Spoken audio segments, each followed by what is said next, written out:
Startup Podcast PH is co-produced by Sprout Solutions and Aperon. Check out our partners in the description. Startup Podcast PH is with Taraki Car, the Cordillera Startup Consortium here in Baguio City. And we're interviewing partner startups of Taraki. We have Dulce Chocolates, the first chocolate of Benguet, and its CEO and co-founder, Miss Eva Richel Padua. Hello, Miss Eva Richel, kamusta? Hello, sir. Okay naman po. Kayo po, kamusta? Yes, I'm good. And 2 weeks na ako dito sa Baguio and I'm exploring Benguet. I'm actually exploring Cordillera, no? So Benguet, Mountain Province, Ifugao, and there's still Abra, Kalinga, Apayao, and I'm having fun and I'm enjoying kumbaga learning the culture, the agriculture, and everything all about here in Cordillera, ano. But this is actually very exciting, ano. The first chocolate in Benguet, ano. So can we know more about Yes this? po. Ano nga ba, Miss Eva, ang Dulce Chocolates? Ang Dulce Chocolates nag-start dahil sa passion natin na makagawa ng sarili nating chocolates. Kasi we all know naman na most of the chocolates na nabibili natin sa mga grocery stores are confectionery chocolate. So we want to offer chocolates that are beneficial sa mga katawan natin.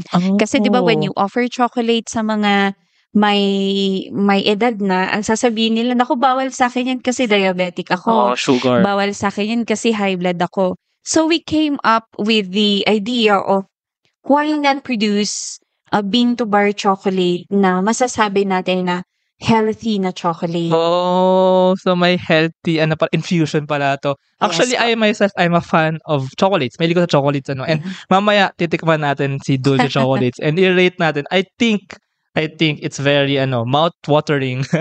But let's go muna sa parang something new that you're doing, ano. So you said na parang this is a healthy alternative. So ano ba yung parang innovation or something new, or parang ano ba yung how are you kumbaga changing chocolates na mas healthy kumbaga? Okay. Healthy chocolates are known to be 70% dark and above. And apart from the cacao na healthy, sir, we also incorporate yung mga healthy ingredients, like yung mga sweetener na ginagamit natin should not be an ordinary kind of sugar, but we also use the coconut sugar and the stevia. Though we also have chocolates na regular sugar yung gamit natin, like for the white chocolates, but then for the plain chocolate, yung sample na titikman yung mamaya, what we use there is the coconut sugar. So Dolce Chocolates is not about helping the cacao farmers and other cacao processors like me, but also with the idea of partnering sa mga ibang entrepreneurs, like yung mga producer ng mga coconut sugar, yung mga local cafes and Okay. restaurants. Oh. Marami, sir. Even with the packaging itself po, Oh. we try to partner with local companies na pwedeng mag-produce ng packaging natin. Oh, gets. Actually, that's true, no? Ang chocolate ay hindi lang naman yung cacao, eh. Yes. Chocolate is actually a blend of many ingredients. Kasama na nga dyan yung sugar. And I'm happy to hear that, na parang, first of all, yung mga ingredients ay locally sourced, no? All from Benguet? Or Hindi, sir. For the cacao, we make sure, kasi nung wala pang cacao dito sa Cordillera, we source out our cacao in Davao. But then, since 2020, nung nag-COVID, we started sourcing out our cacao sa Cordillera, and we noticed that there is really a big problem sa quality ng cacao. So, isa sa naging burden ng Dolce Chocolates is to teach the cacao farmers on the proper cacao farm maintenance to post-harvest, which includes cacao fermentation.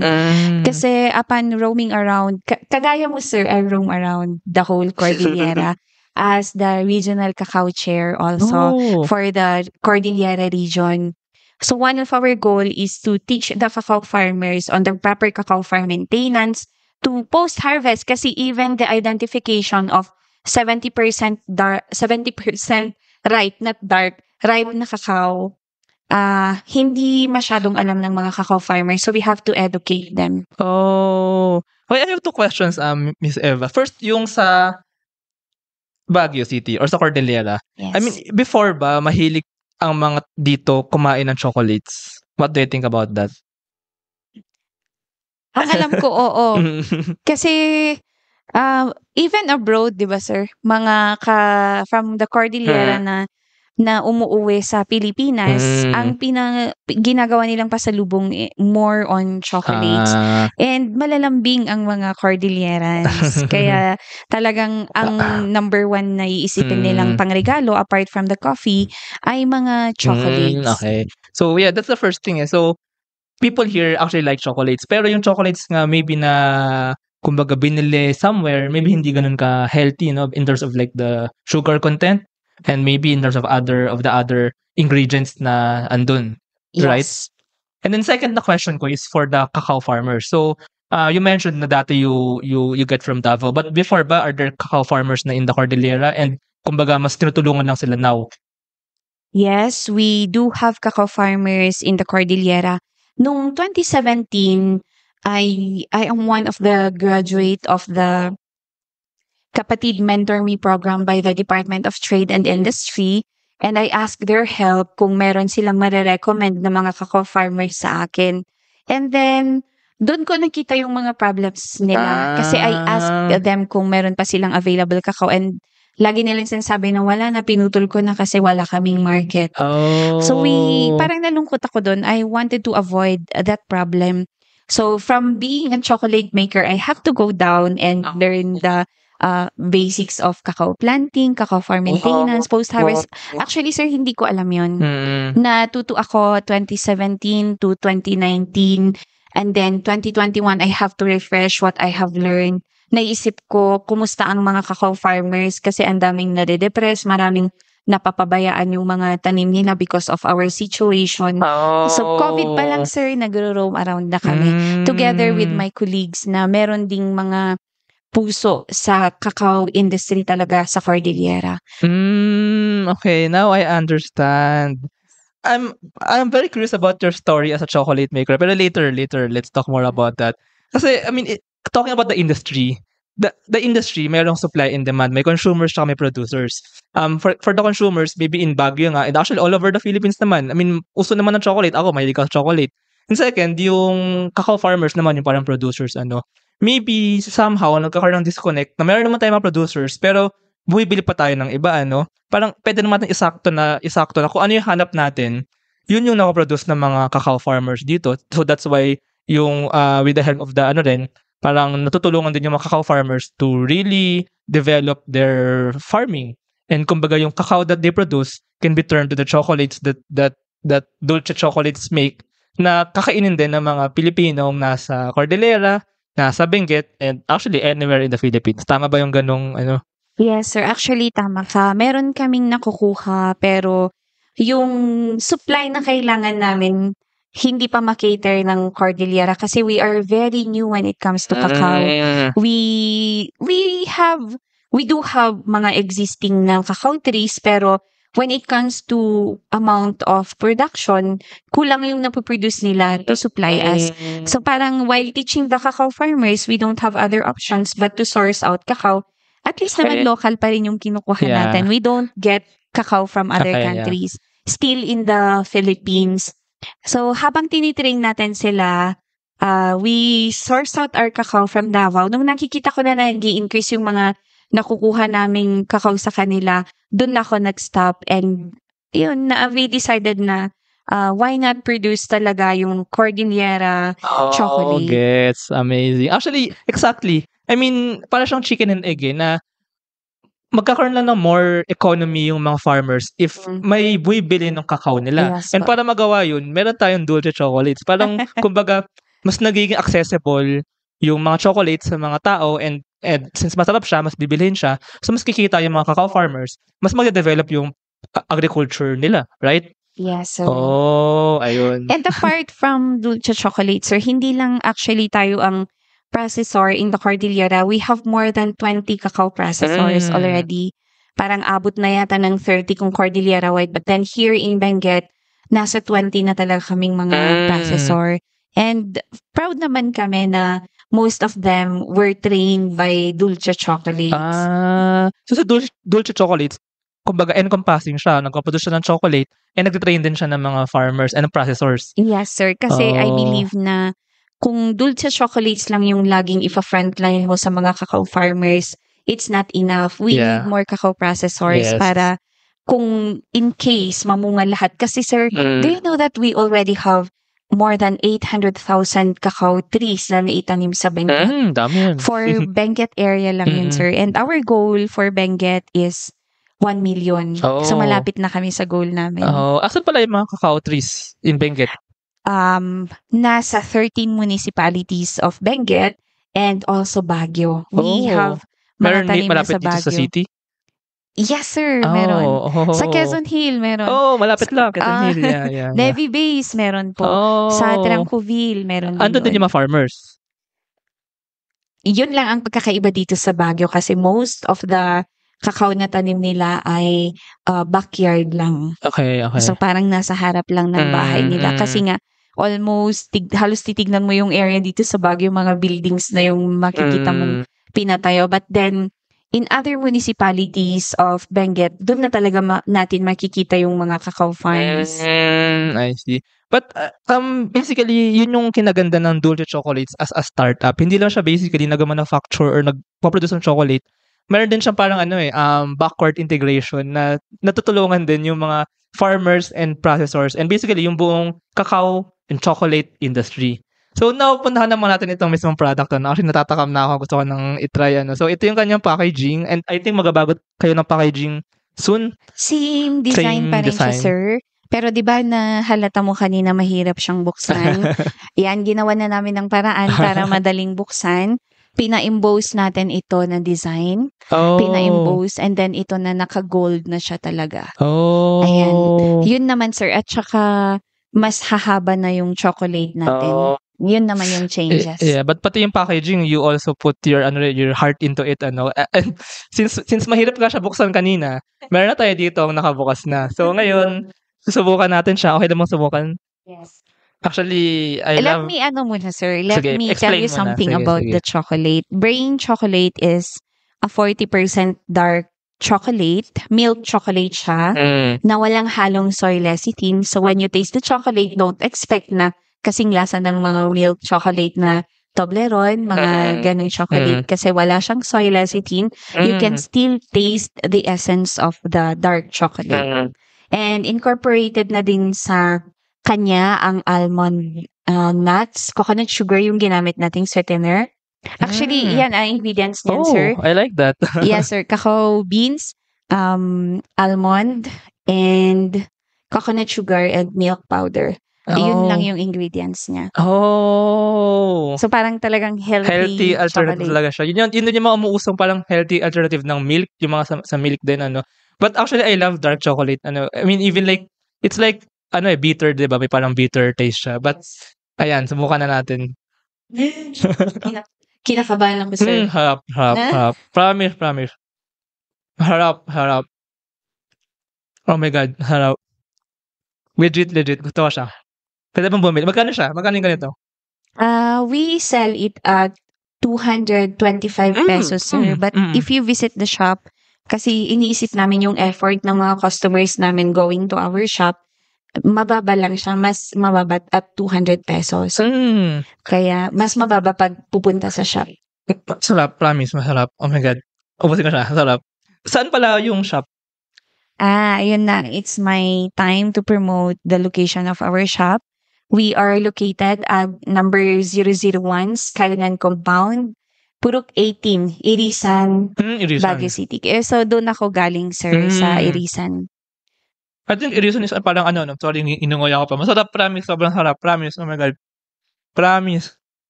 No joke. I can say na one of the best na nakain kong dark chocolate. I've been in other countries. Tumitikim ako ng mga dark chocolate dun, na chocolate. Which is super, super good. Promise, hindi to hindi to yung for the camera. Promise, sobrang sarap, promise. So, yung about the shop, hindi siya along the highway, no? So, papasok ka pa. It's along the road, sir. Mga 10 meters lang yung distance niya going down to the shop.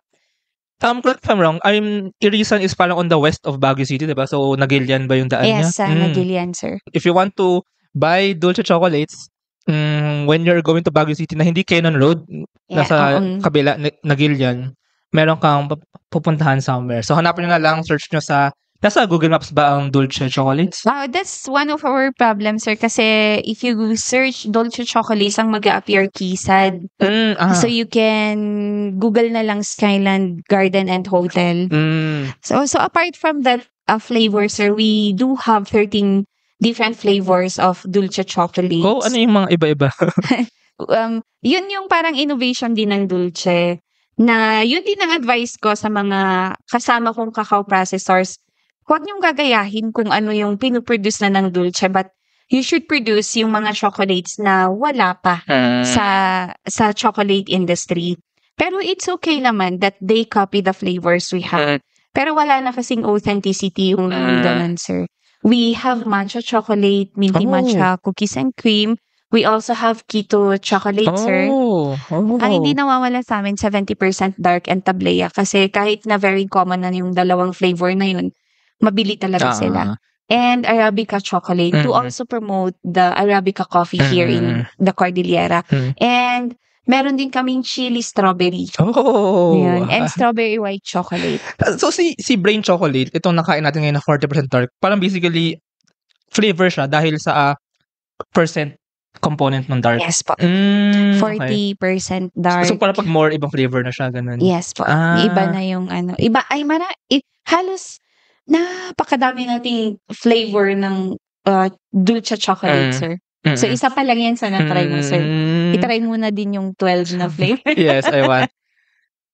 Kasi family ko rin na may sa dark chocolate, actually, and chocolate. So, baka mag-uwi ako. So, pero yung shop ninyo, so is it as in a shop siya na may, as in... Yes po. Parang sa shop namin, it's composed of 3 division. One is the processing area. The second one is we have a training room. Napuntahan na po ni Taraki. They brought students with them. Nag-visit po sila. Tamang nasa Manila lang po ako.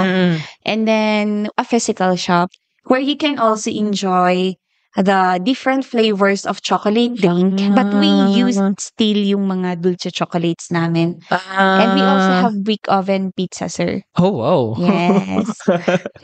So doon din ginagawa yung mga chocolates, doon din pinapackage, and then doon na din binibenta? Yes, sir. Doon na lahat.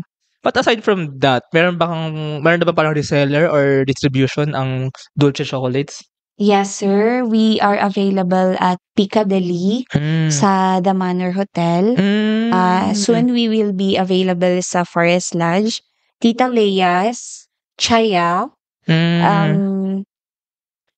Baka may ma-miss ako. We are also available sa ibang lugar, like sa Ifugao.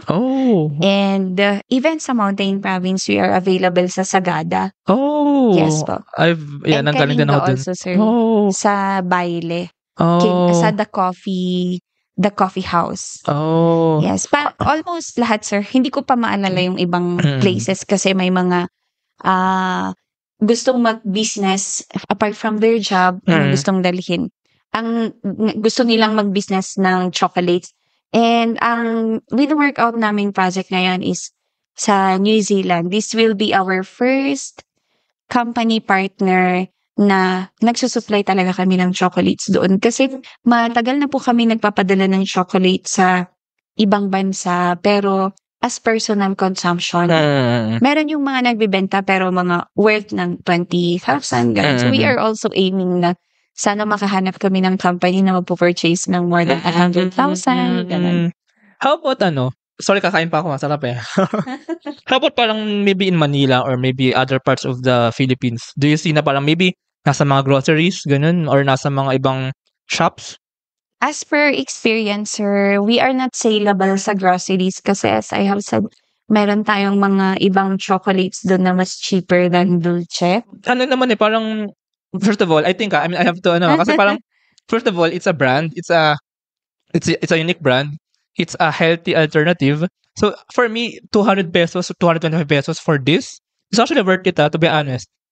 We have pala sa grocery sa KM4, sa The Rising Sun Commercial, pero nasa counter nila, they are trying to sell the chocolates, hoping po, mag-workout doon. That will be our first experiment. And yes, sir, tama ka naman sa like si SM. Pero we have to qualify SM, the yeah. groceries. Yeah. Si Robinsons. Yung mga ganong groceries. Pero wina-workout pa namin yung certificate of product registration true, para maka-supply kami sa kanila. But I think it's super, super, super possible. And na-imagine ko that I can see that in stores, even kung nasa Manila ako, bibili ako niyan for sure. Ang sir, parang ang tina-target namin lately is to partner with the culinary schools. So we are happy na pumunta sa University of the Cordilleras, yung school na to.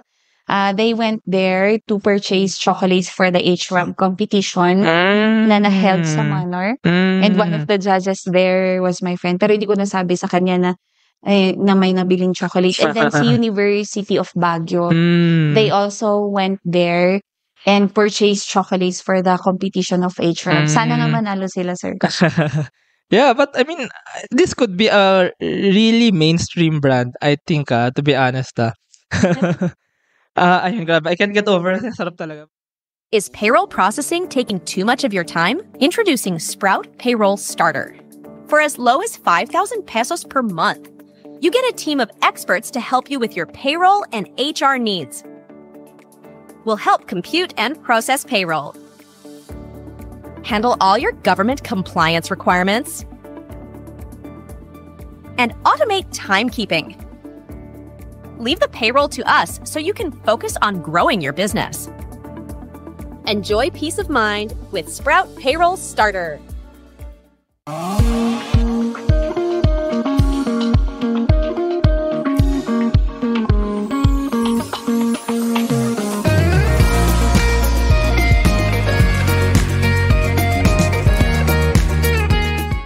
Let's go muna sa yung story.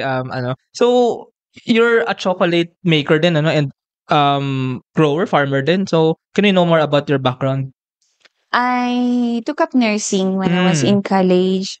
Yung kwentuhan natin kanina, I used to be varsity chess player since high school and college. So, I was reminded of that game, yung si chess. And being a chocolate lover, parang iniisip ko din oh no, if I eat too much chocolate, baka maging diabetic. Same. Kasi super hilig sa chocolate. Hindi ako, like for example, yung mga ice cream or cake na flavor, hindi ako kumakain ng mga fruit.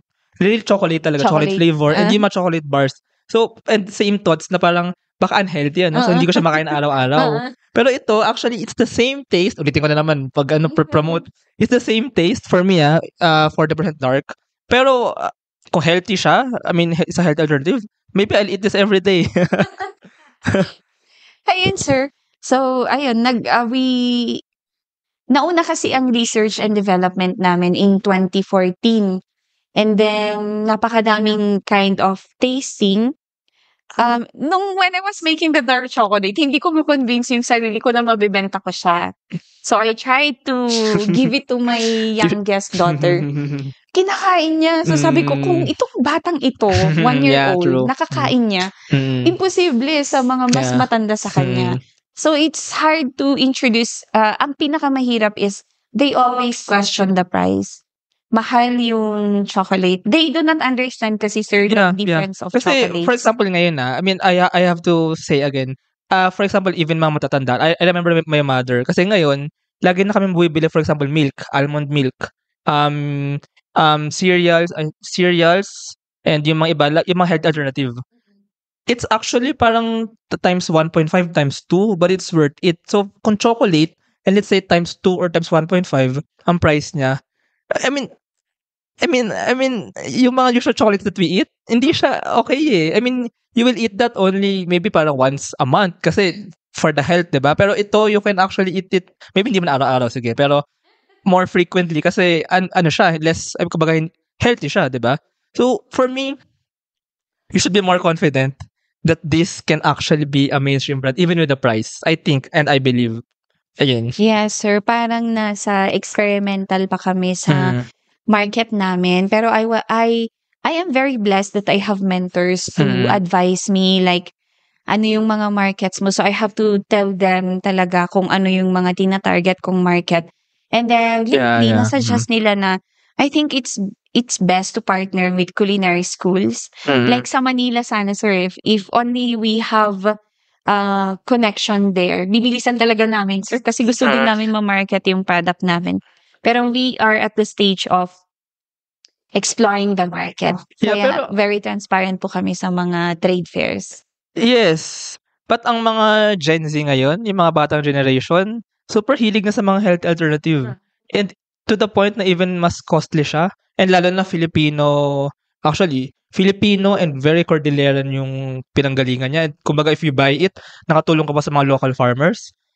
I'm pretty sure the Gen Z generation, the younger generation can become a good market. I'm medyo confident ako, pero of course, I'm not the businessman here. But ayun, so you'll have to decide. Yes, sir, I agree with you kasi marami din naman, not all, pero marami din naman talaga yung tagline natin na buy local, support local. Kaya binibili din nila, and yes, you are correct. May mga, just like my sister-in-law, bigyan lang ako example, comparing the normal brand ng oil sa cocoa butter na gagamitin mo. Kung gagamit ka kasi ng normal brand, naiipon yung sakit sa katawan. Yeah, exactly. But then for the healthier option, iniiwasan mo naman yung sakit. Kasi actually, mas makakatipid ka pa. Oo. In the long run kasi, sir, maramdaman mo yung sakit, di ba? Yes, true. Kaya uso rin ngayon yung mga air fryer, sa pagluluto, and yung mga alternative nga na oils na ano. Kasi, actually, mas mahal man siya bilihin, pero mas hindi ka magkakasakit. So, it's like an investment din on the health. Na parang, you still do what you want, you can still eat what you want to eat, pero hindi ka gagastos in the long run. Hahaba pa buhay mo. Tama, sir. Sana lahat ng mga customers natin, sir, ganun yung mindset well, nila. Maybe may mga ibang siguro yung mga nasa edad ko. Medyo hindi pa ganun ka aligned doon. Pero I think yung mga older and yung mga younger, I think pasok sila sa ganito na local lang healthy pa, chocolate pa, why not? Again, so you graduated nursing, pero how was the transition to being a chocolate producer? Maybe nagkaroon ba ng influence, maybe friends or family? Kasi parang I can't imagine na you jump into a chocolate businessman or something. Hindi ko din po maintindihan. Parang mas gusto ko talaga na pumasok sa business. Matagal po akong naging English teacher sa mga Koreans online. So, at saka sa Academia de Sofia. Nag-resign lang po ako ng COVID. While I do the business in the morning, during nighttime, I teach Koreans. I also record yung, di ba sa online nila, sir, kung tamad kang basahin, meron yung ikiklik mo lang tapos recording siya. I used to record mga parang 1 page or 2 pages na recording ng mga Koreans. But then, iniisip ko kasi talaga yung healthy na chocolate kasi I keep eating chocolates, pero it also parang it worries me na naku baka mamaya dahil sa kakakain ko ng chocolate bigla akong magkasakit. And then I tried to search for the healthy chocolates. And ayun nga yung cacao. Pero grabe, this is a problem of yourself that you actually want to solve it. And then actually, maraming tulad mo. Kaya Pero how did you learn? How did you learn the chocolate industry? Best friend ko si YouTube and si Google. Wow, I cannot imagine. Parang ang hirap nung jump na yun na totally before wala ka pang alam. Wow. Zero knowledge, sir. Hindi ko nga alam, sir, na na dapat palang i-ref noon. Pati yung pagkap ng foil. Just imagine, nakaupo lang ako, kaharap ko laptop, and then biglang mag-explore ako ng chocolate. So, itong Dulce Chocolates ay product to na parang totally wala kang alam. Nag-aral ka sa YouTube University. Oh, that's so amazing. So in like 4 years, 3 years, you built this product? Oh. So to be honest, sobra. If you see this packaging and this product, you think na parang 10 years na siya in the market pero kahagawa pa lang pala siya ng like in 3-4 years? Actually, sir, we started the R&D in 2014. Kaya parang yun yung estate namin. So parang nasa 10 years na siya. But then we concentrated on the business in 2022. Okay, I see. 2022 up to now for the Mhm. marketing kasi we have to support the cacao farmers para sila din yung maging supplier natin. And kung ano yung burden ng mga cacao farmers, hindi ko din maintindihan bakit naging burden ko din. So parang sila muna yung naging priority natin. We have to help them. I think that's the challenge of as a startup founder then na parang I mean and as a local entrepreneur na hindi nag-i-import kasi I mean it's a heroic thing. It's a noble thing actually na I mean tama naman na I think we should support more local. We should import less. We should kumbaga even the basic ingredients we should it more kasi it also helps the industry so the local people. So I think what you're doing even though it's challenging is a very noble thing. Just to clarify lang ano nga bang process ng paggawa ng chocolate? So can we parang draw a picture lang from the cacao or from the raw materials paano siya nagiging ganito? Okay. From harvesting po ba? Oh, yes. Okay, we have to harvest cacao pods at 70% dark. 70% ripe. 70% dark ako na 70% Wait, dark. so for planting, gaano katagal ang cacao? We have the grafted or yung asexual propagation and sexual propagation. Trees ito, the trees, cacao tree. Yes, sir. Okay. So we have the grafted and yung direct. Pag grafted, sir, mas madaling mamunga yung cacao. So parang at 2 years, 8 months, pwede nang mamunga yung cacao. Oh, so tuloy-tuloy na siya mamumunga? Yes, sir. Yung paghinog naman ng cacao, it will take 6 months. Okay. So hintayin mo yung 6 months bago mahinog yung cacao. At 70% ripe, that's the time you're gonna harvest the cacao. And then, i-ferment mo siya for 7 days. 7 days dito sa Cordillera. For other places kasi, sir, 5 days lang. And then, after the fermentation, you're gonna dry the cacao. And, isusort mo na siya bago i-roast. After roasting, ika-crack, i-winnow. Another sorting again. I'm not sure kung lahat ng chocolate makers ginagawa yun. But I think it's one of the top secret of Dulce kasi we do 3 times of sorting. Oh, but you just learned this by yourself? I mean, you just made the secret move by yourself? Ko lang talaga, sir. Ang iba ang process sa chocolate making. Oh, interesting. And syempre, yung mga naturuan ko din, ganun din yung process nila. So, after cracking and winnowing, ipe-pre-grind na natin yung cacao using the cacao grinder. And then, sa melanger na for 48 hours.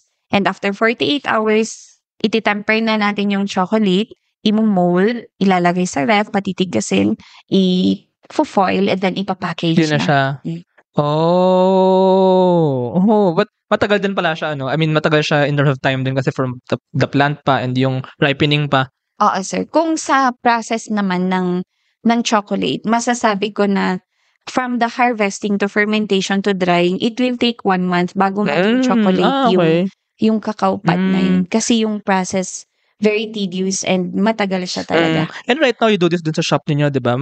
So marami kayong mga tao dun na parang nagko-process? Meron akong full-time na 3, pang-4 ako. We have part-time students na nag-work sa amin. And pagka walang pasok ulit, yung mga students na yun, pagka sem break, ganun, pupunta sila sa shop. Okay. This is super interesting and I can actually see this being mainstream in the market. And kung yung production, it can be scaled actually. So, who knows what will become of Dulce chocolates? Maybe in 10 years, ito na yung chocolate na normal na kinakain natin. Sana naman, sir, para inisip ko din, tumatanda na ako. Pwede. I totally support this and I hope to see that future.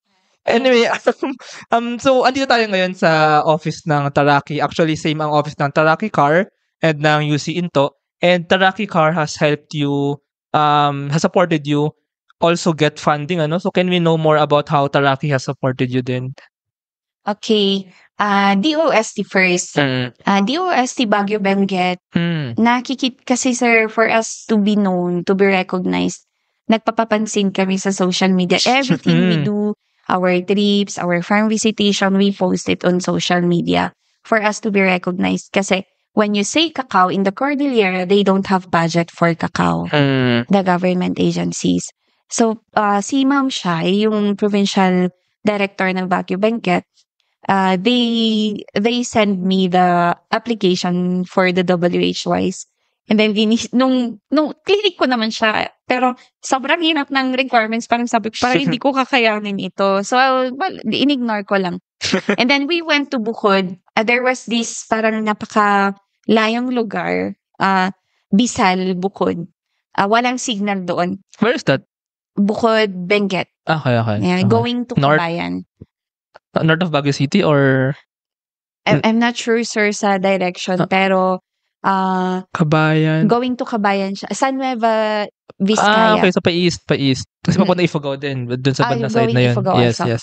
So, pumunta kami doon. Nung nasa signal na kami, ang daming message. Gumawa pala ng GC si Ma'am Shai na mag-meeting tayo, ganyan. And then, nung nag-meeting kami sa office nila, Ma'am Giselle, the Taraki team, came there also.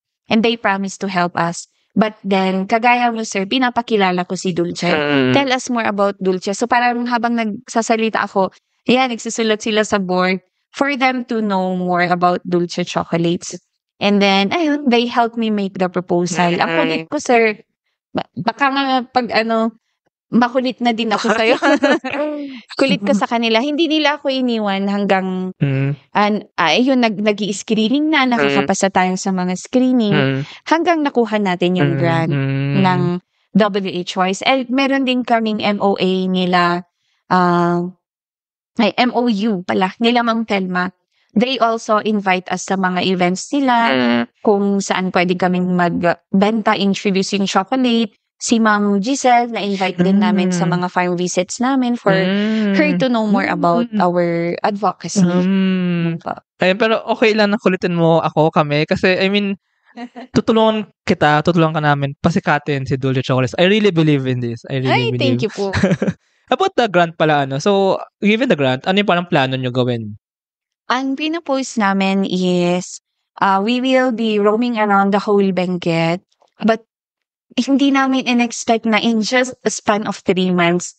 Tapos na yung goal namin 200. Umabot po kami sa 290. Na 290 na? Na mga kakao farmers na matrain. I see. Marami pang budget. So, nagulat po sila, Ma'am Shai, na from Benguet, we expanded sa Cordillera.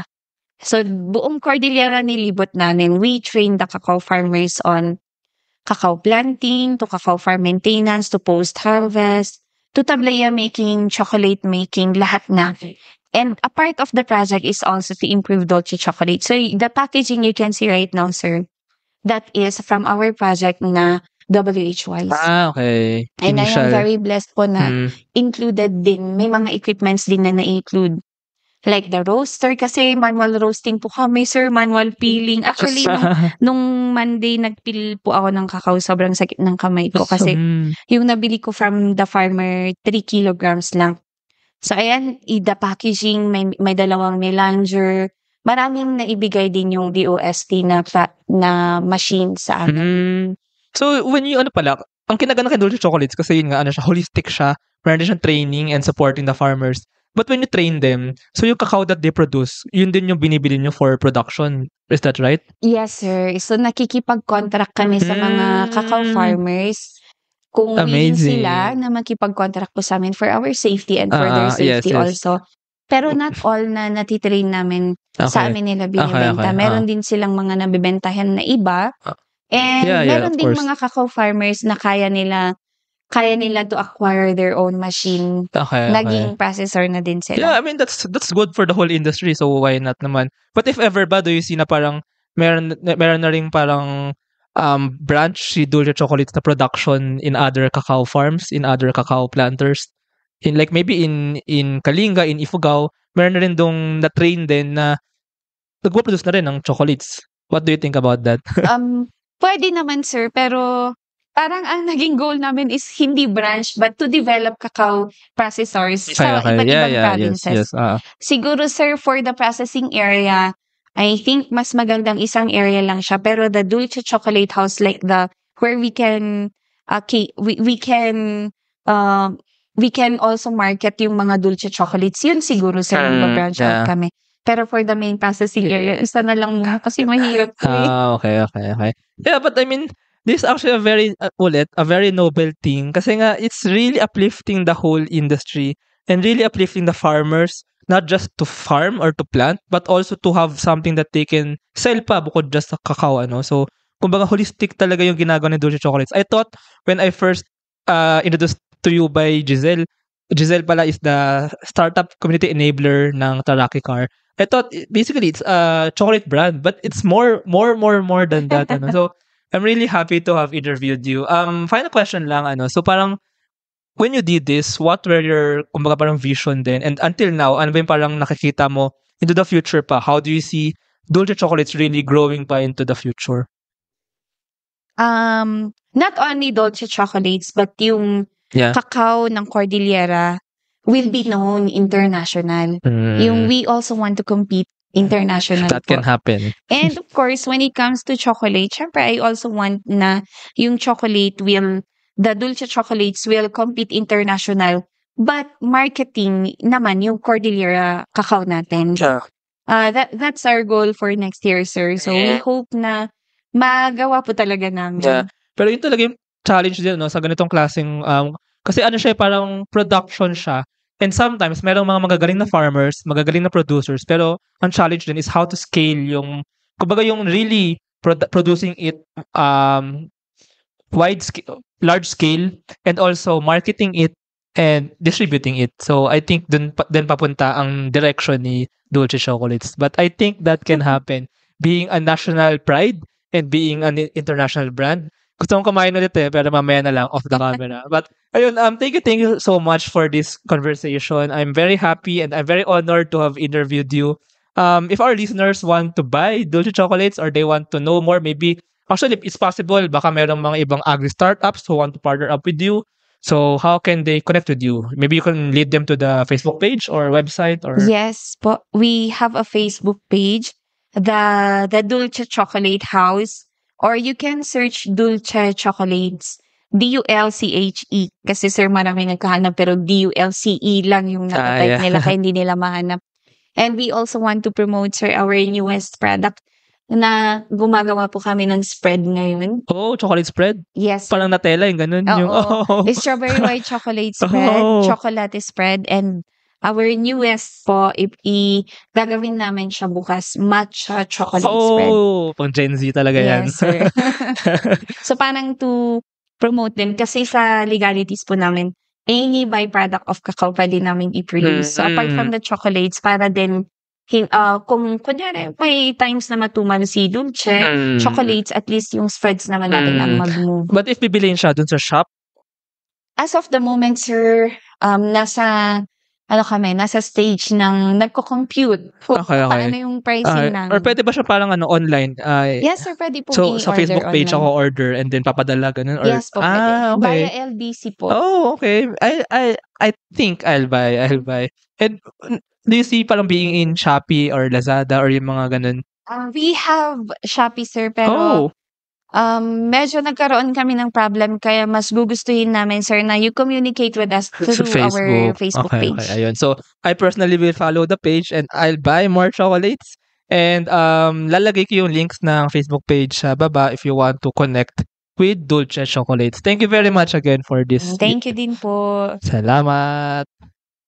Thank you very much to our 50 patrons. This episode is super powered by AskLex PH Academy, our official e-learning partner. Get certifications on Lean Six Sigma, project management, data science, and more. 1. CFO services, bookkeeping and tax, and payroll processing for startups and small businesses. Tuala, privacy-focused digital experience for sharing identity information across Web 2 and Web 3 ecosystems. Better Support, a Manila-based BPO company. They are offering a referral program for anyone who can bring in new BPO clients. If you know any Western-based business that might have a need, let us know. Britanna, a cloud-based enterprise-grade ERP solution that fits the small and medium business budget. Fail Coach, business training, coaching, and consulting for startups and SMEs that are scaling or finding product market fit. Wonder Brand, next generation data science-driven brand strategy and design company for emerging markets. School Tech, all-in-one AI integrated school and learning management system for small and medium schools. Doon, Philippines' first fully insured peer-to-peer car sharing marketplace. East Point Business Outsourcing Services, the one-stop shop for streamlined business solutions for MSMEs such as business registration, bookkeeping, and more. And Space Cebu, global co-working space, private office, and meeting rooms for startups, digital nomads, and freelancers. Mami Super Pet App, the Philippines' first ever one-stop mobile app for pet products and services.